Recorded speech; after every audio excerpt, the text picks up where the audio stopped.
देखिए, महाभारत भागवत गीता ना, ये एक तरीके से लाइफ लेसन है। बहुत सीख है, बहुत बड़ी। बहुत लोगों को ये पता नहीं होगा कि पांडवों को नर्क मिला था। महाभारत जब खत्म हुई तो पांडवों को नर्क मिला था, कौरवों को स्वर्ग मिला था। अब आप बोलेंगे सर, कौरवों को स्वर्ग मिला था, ऐसा कैसे हो गया? इतना कुछ उन्होंने किया भाई। महाभारत एक धर्म युद्ध है।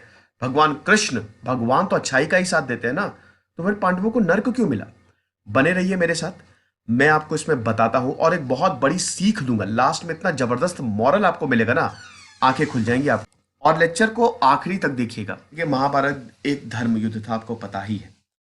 और जब महाभारत खत्म हुई, कौरव और पांडव, ये बेसिकली सही और गलत की लड़ाई थी। बहुत सारी स्टोरीज हैं, कहानियां हैं।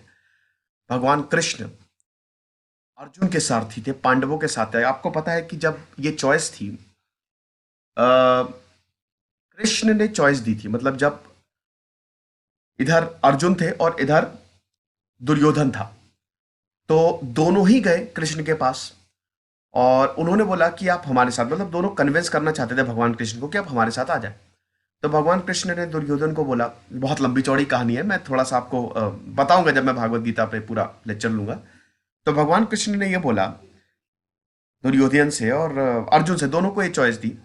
हालांकि पहले दुर्योधन को ही मिली थी।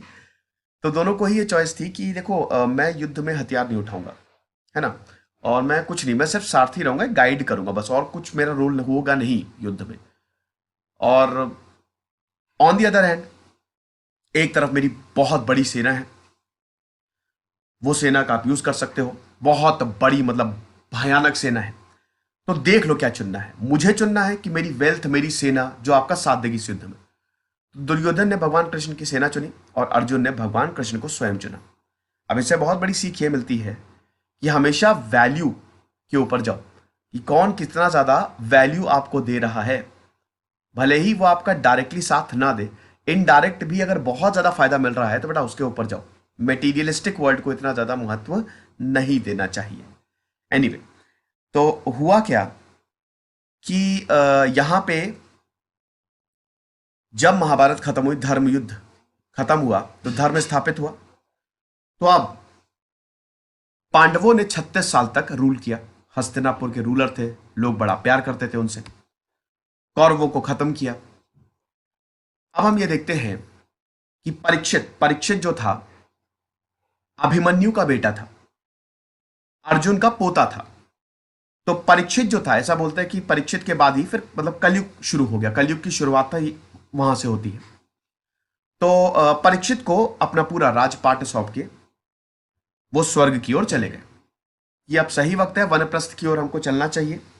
और अब हमने अपना पूरा काम जो है वो पूरा कर लिया है। कहते हैं ना कि जब आप आदमी का समय पूरा हो जाता है तो लास्ट में खाली भगवान का ही जप करता है ताकि उसको स्वर्ग मिले।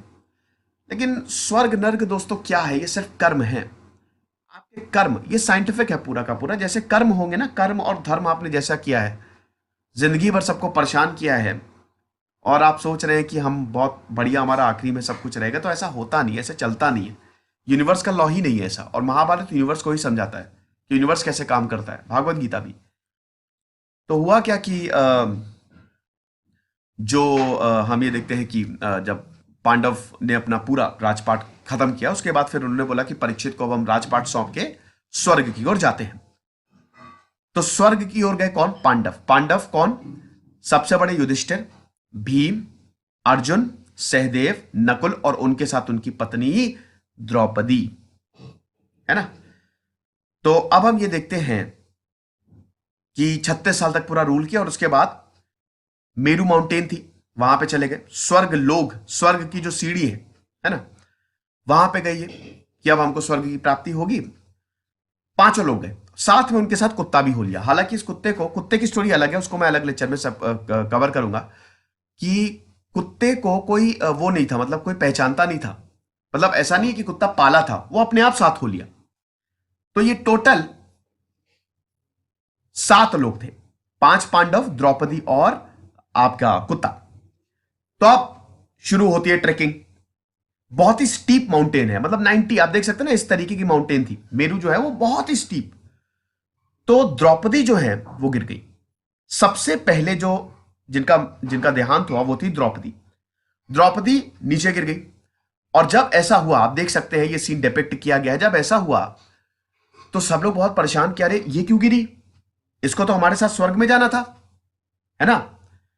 तो इसीलिए, लेकिन आपको बता दो कि द्रौपदी जब गिरी तो बिल्कुल शांत थी, कोई चिल्लाया नहीं।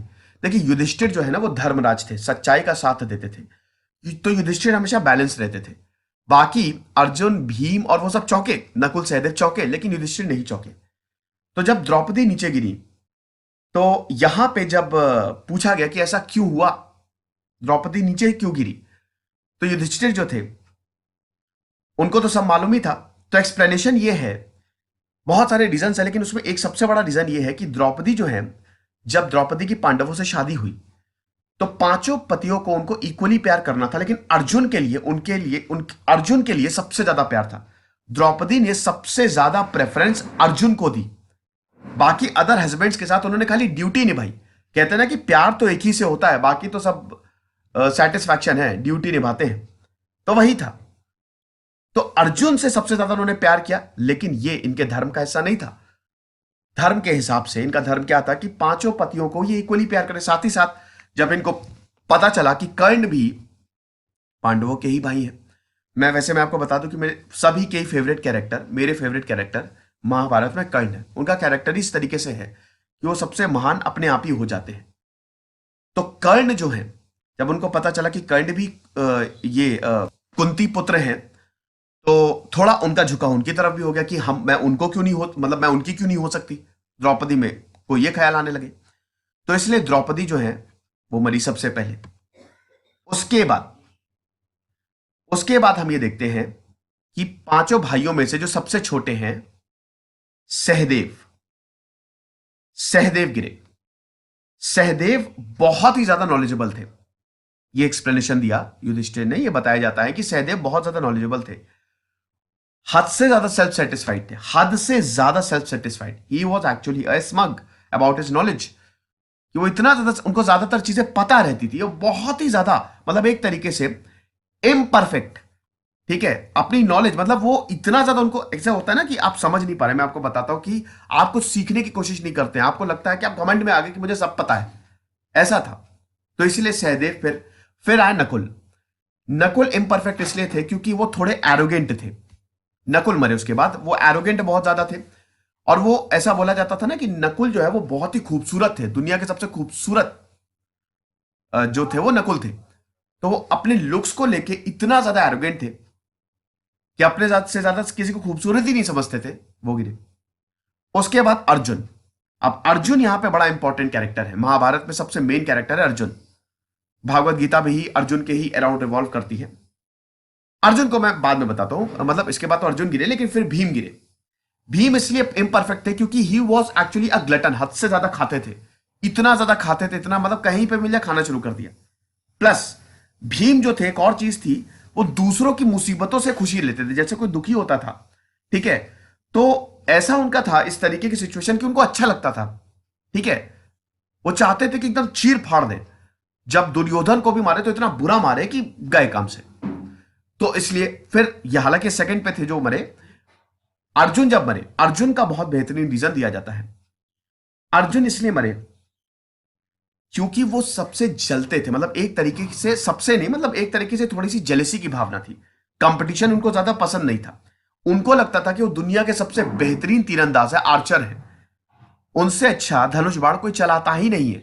और अगर उनसे अच्छा कोई मिल गया, जैसे कर्ण, कर्ण अर्जुन से महानी माने जाते हैं, ठीक है। और एकलव्य, एकलव्य को अगर प्रॉपर ट्रेनिंग दी जाती तो एकलव्य बहुत महान हो जाते। लेकिन आपको पता ही है कि जो कमिटमेंट किया था द्रोणाचार्य ने, वो अर्जुन के साथ किया था। इसीलिए उनका अंगूठा जो है ना, राइट हैंड का अंगूठा, भाई उसी से तो आप अंगूठे का ही तो वही मांग लिया था। एकलव्य का भी बहुत बड़ा रोल है, मतलब आज भी हम एकलव्य को याद करते हैं। तो अर्जुन जो थे वो हमेशा इनसिक्योर रहते थे, कहीं ऐसा ना हो कि मुझसे बेहतरीन तीरंदाज आ जाए, तो परेशान में ही रहते थे। और अगर कोई आ जाता था तो कुछ ना कुछ करते थे वो, है ना।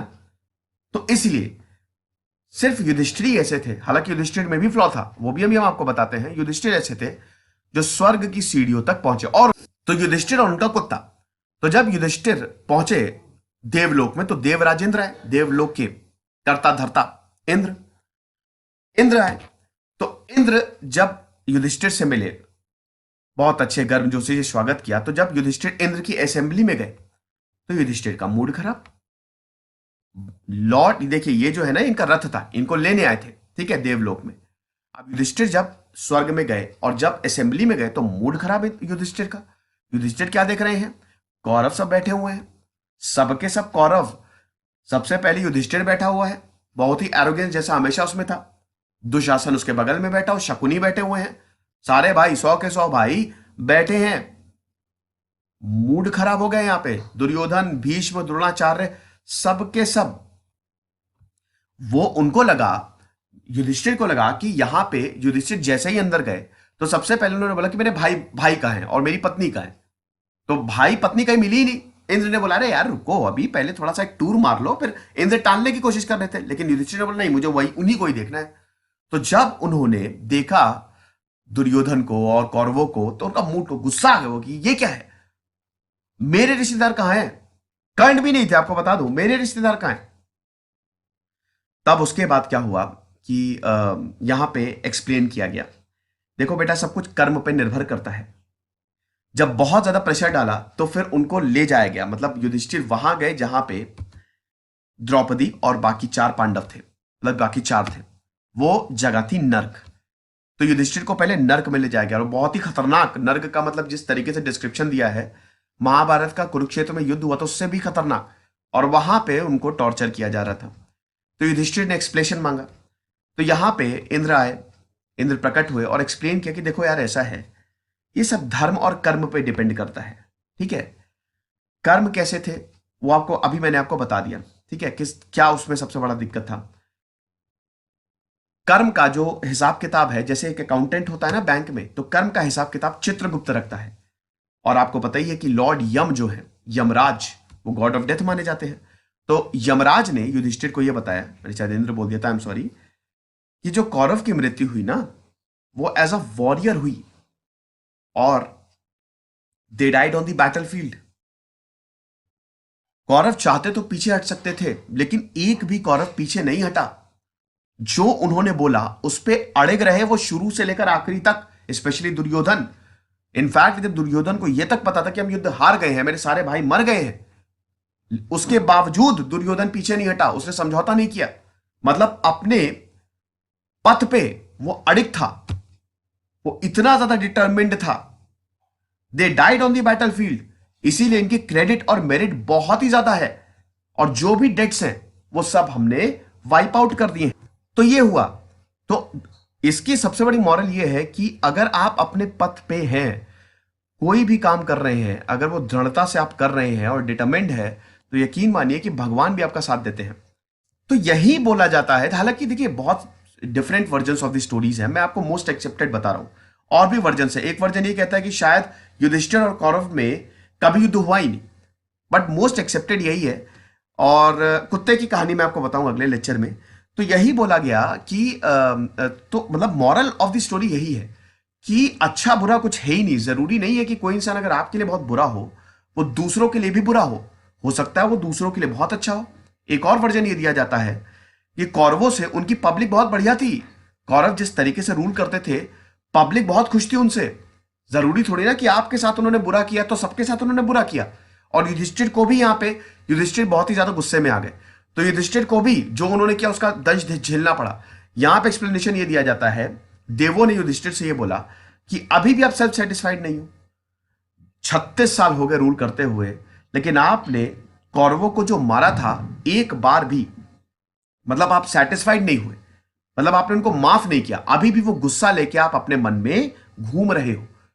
कौरव भी आपके भाई थे ना, जब वो मरे आपको एक बार पीछे मुड़ के देखना चाहिए था, लेकिन आपने उनको मुड़ के देखा नहीं। और 36 साल में भी कहीं ना कहीं आप में अभी भी वो भावना है, आपने उनको माफ नहीं किया। तो एक तरीके से सारे पांडवों में फ्लॉ थे। और क्योंकि युधिष्ठिर सॉरी कौरव जो है वो बैटलफील्ड पे लड़े थे, क्षत्रिय का धर्म, जो धर्म जिसका है उसको वो पालन करना है, धर्म पालन करते हुए लड़े थे और मरे थे वो, इसीलिए उनको स्वर्ग मिला। ये कहानी है। मॉरल ऑफ द स्टोरी यही है, किसी से ज्यादा गुस्सा मत करो। जरूरी नहीं है कि कोई इंसान आपके लिए बुरा हो वो दूसरों के लिए भी बुरा हो। इट ऑल डिपेंड्स ऑन धर्म एंड कर्म, जिसका हिसाब किताब सिर्फ चित्रगुप्त के पास है। ये जो कहानियां है ना, हमारे हिंदुइज्म में कहानियों को बड़ा बल दिया गया है, क्योंकि लोग कहानियों से ज्यादा समझते हैं। लाइफ लेसन उनको कहानियों से ही मिलेंगे। अच्छा, ऐसा करना है हमको, ऐसा है, क्योंकि स्टोरी बहुत अच्छे से समझ में आती है। मैं अगर आपको बता दूंगा सीधे सीधे सब कुछ, तो आप नहीं समझोगे, भूल जाओगे, लेकिन ये स्टोरी आपको हमेशा याद रहेगी। देखिए, अमर है, इतने सालों से अमर है, 1000 सालों से अमर है, और हम इसकी बात आज भी कर रहे हैं। तो फिलहाल ये लेक्चर था, आई होप आप समझे होंगे। मुझे इंस्टा पे जरूर फॉलो करें।